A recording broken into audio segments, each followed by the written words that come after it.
నమస్కారం సౌజన్య గారు. Welcome to prime TV health అండి. సో రీసెంట్‌గా మనం చూసినట్టుగా అయితే పిల్లలపై చాలా నిర్లక్ష్యం గాని, వారిపై హింస, దాడులు చాలా ఎక్కువైపోయాయన్నమాట. So last month షీకా Goyal IPS గారు చెప్పినట్టుగా ఆహ్, ఆల్మోస్ట్ 2000% తెలంగాణ స్టేట్‌లో ఎఫ్ఐఆర్స్ రిజిస్టర్ అయ్యాయి. సో దీనికి కారణాలేమంటారు?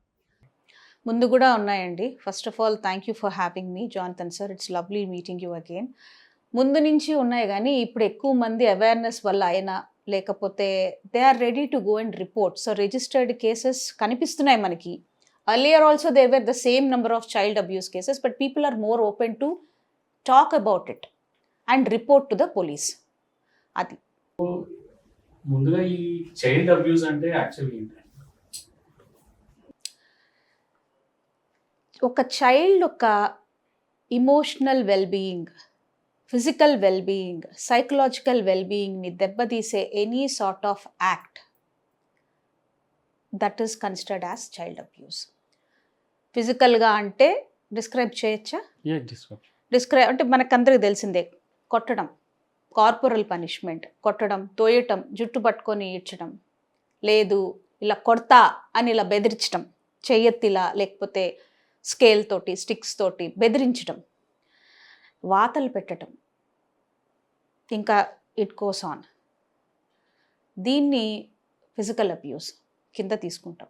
When it comes to emotional abuse, shame చేయటం, గిల్ట్ చేయటం, తర్వాత అబాండన్ చేస్తానని థ్రెటన్ చేయటం, ఫ్యామిలీలో వాళ్ళొక్కరిని ఐసోలేట్ చేసి మిగతా అందరూ ఒక గ్రూప్ కింద ఫామ్ అయ్యి రియాక్ట్ అవటం, తర్వాత నేమ్ కాలింగ్, మొద్దు వెధవ, వాళ్ళ ఫిజికల్ అపియరెన్స్ గురించి కాల్ చేయడం, లడ్డుగా ఉన్నావు నువ్వు అంటే name calling basically. Emotional blackmail, ఇది చేస్తేనే నా లవ్ నీకు వస్తుంది, కేర్ టేకర్స్ చెప్పటం, ఇలా ఉంటేనే నేను నిన్ను అక్కడికి తీసుకెళ్తాను. This is all emotional blackmail. ఇది ఇమోషనల్ అబ్యూస్ కింద వస్తుంది. ఇంకా డైరెక్ట్ నెగ్లెక్ట్, వాళ్ళకి బేసిక్ ఎసెన్షియల్ నెసెసిటీస్, ఫుడ్ కానీ, షెల్టర్ కానీ, క్లోతింగ్ కానీ ఇలాంటివి ఇవ్వకుండా వాళ్ళని రూమ్లో లాక్ చేసి పెట్టడం పనిష్మెంట్ కింద. This all comes under neglect. Psychological వెల్బీయింగ్ని దెబ్బతీసే ఏ యాక్ట్ అయినా కానీ చైల్డ్ అబ్యూసే. ఓకే.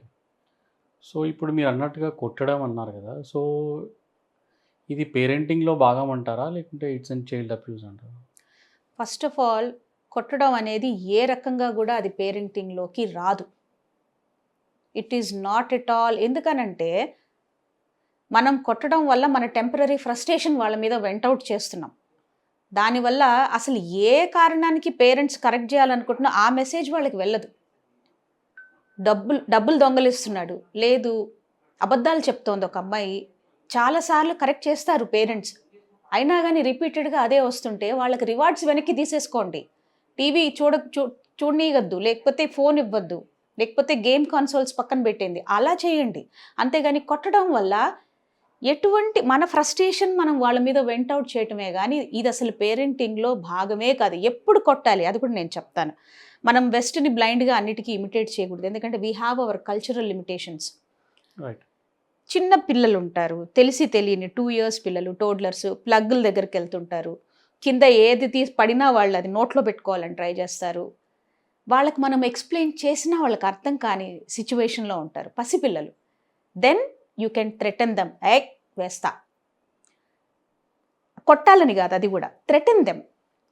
ప్లగ్ పాయింట్ దగ్గరికి వెళ్తున్నారు, దాంట్లో అట్లాంటి ఎక్స్ట్రీమ్స్ అప్పుడు తప్పిస్తే కార్పొరల్ పనిష్మెంట్, హింస, that is not at all considered as parenting. Okay. So జనరల్గా చైల్డ్ అబ్యూస్ అనేది ఇంట్లో నుంచి స్టార్ట్ అవుతుంది అంటారు? ఖచ్చితంగా. మన కల్చరల్ కండిషనింగ్ ఏంటి అంటే మనం అందరం అంటే ఒకప్పుడు పేరెంటింగ్ వేరు, ఇప్పుడు పేరెంటింగ్ వేరండి. ఒకప్పుడు పనిచేసిన విధానాలు ఇప్పుడు పనిచేయవు. సో ఒకప్పుడు ఏంటి అంటే ఉమ్మడి కుటుంబాల్లో ఉండేవాళ్ళు, ఒకవేళ కొంచెం హార్ష్గా ఉన్నా కాంపెన్సేట్ చేసేవాళ్ళు. అమ్మమ్మలో, నానమ్మలో, మావయ్యలో వచ్చి ఆపటము, లేదా ఒక ఒక బఫర్ ఉండేది. దానివల్ల అడ్వాంటేజెస్ ఏంటి అంటే అంత ఫ్రస్ట్రేషన్లో ఫస్ట్ ఆఫ్ ఆల్ పేరెంట్స్ వెళ్ళరు, అందరూ ఉంటారు చూసుకోవడానికి, ఫ్యామిలీని చూసుకోవడానికి అందరూ ఉంటారు. సో వాళ్ళకి అంత బర్డన్ ఉండదు. ఇంటి నుంచే స్టార్ట్ అవుతుందా అంటే lot of times yes, unfortunately. అది తెలియక, అది మన ఇండియన్ కండిషనింగ్లో వచ్చేసిన ఇది. ఎస్.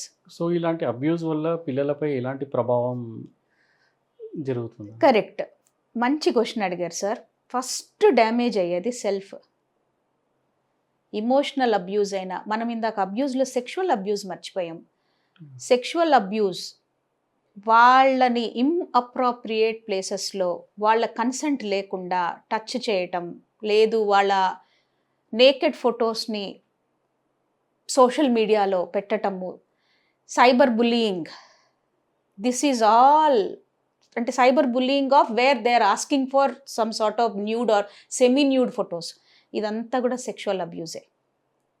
సో సెక్షువల్ అబ్యూజ్ అంటే డైరెక్ట్గా యాక్టే కాకపోవచ్చు. ఒక వయసుకు వచ్చిన ఒక అమ్మాయిని ఒళ్ళో కూర్చోపెట్టుకోకూడదు తండ్రి తప్పిస్తే. తండ్రే, ఫాదర్. నమ్మలేము ఈరోజు రేపట్లో. We can not trust anybody, వాళ్ళ ఇంటెన్షన్స్ ఏంటనేది. ఇప్పుడు మీరు అడిగిన క్వశ్చను, సెల్ఫ్ ఎలా డ్యామేజ్ అవుతుంది పిల్లలు కొట్టడం వల్ల, అబ్యూజ్ వల్ల. కొట్టడం అనే కాదు, అబ్యూజ్ వల్ల ఎలా డ్యామేజ్ అవుతారు అంటే సెల్ఫ్ ఫస్ట్ డిస్టార్ట్ అయిపోతుంది. వాళ్ళ సెల్ఫ్ పర్సెప్షన్ డిస్టార్ట్ అవుతుంది. సెల్ఫ్ అంటే ఏంటి అంటే సింపుల్గా చెప్పాలంటే బిల్డింగ్ బ్లాక్స్ ఉంటాయి కదా సార్, అందరిళ్ళలో లెగోస్ ఉంటాయి. ఇండివిజువల్ లెగో ఒక పర్సనాలిటీ ట్రైట్ అయితే వాటిని యూస్ చేసి కన్స్ట్రక్ట్ చేసే ఆ 3D ఫిగర్ సెల్ఫ్. సో సెల్ఫ్లో ఏమొస్తాయి, వాళ్ళ ప్రిఫరెన్సెస్ ఏంటి, వాళ్ళ లైక్స్ ఏంటి, డిస్లైక్స్ ఏంటి, వాళ్ళ స్ట్రెంగ్స్, వాళ్ళ వీక్నెసెస్ ఏంటి, మోరల్ కాండక్ట్ కూడా, మోరల్ వాల్యూస్. ఒక్కొక్కరికి ఒక్కొక్క మోరల్ వాల్యూస్ ఉంటాయి. అంటే కొంతమందికి ఇది చేయటం తప్పనిపిస్తుంది, చిన్న చిన్నవే నేను చెప్పడం, need not be any offence. So సెల్ఫ్లో ఇంకో important part personality traits. Personality traits అంటే ఇప్పుడు ఒక మనిషి అందరితో కలవిడిగా తిరుగుతున్నారు అంటే that guy is having a extraversion personality trait. కొంతమంది ఒక పని ఇస్తే వాళ్ళ మీద మనం డిపెండ్ అవ్వచ్చు, హైలీ రెస్పాన్సిబుల్ పీపుల్ ఉన్నారు, వాళ్ళ ట్రేట్ కన్సైన్షియస్నెస్. కొంతమంది క్రియేటివ్ పీపుల్ ఉంటారు, out of the box think చేయటం, ప్రతిదాన్ని క్వశ్చన్ చేయటం, వై అని, హౌ అని, వెనకాల మెకానిజం గురించి, ఫిజియాలజీ గురించి తెలుసుకుంటుంటారు. They are high in creative. So ఈ పర్సనాలిటీ ట్రేట్స్ అన్నీ ఒక్కొక్కరికి ఒక్కొక్క, అది బై బర్త్ వస్తాయి ఖచ్చితంగా, కొన్ని అయితే బై బర్తే వస్తాయి. ఇప్పుడు వాళ్ళ గురించి వాళ్ళు తెలుసుకోవాలి అంటే ఎక్స్పెరిమెంట్ చేయాలి వాళ్ళు న్యాచురల్లీ. ఆ ఎక్స్పెరిమెంటేషన్ అనేది ఇంట్లో అబ్యూస్కి గురైన పిల్లలకి there is no chance, because all the life is gone in survival mode. Survive అవ్వడమే, డే టు డే సర్వైవ్ అవ్వడమే వాళ్ళకి సరిపోతుంది. ఎస్.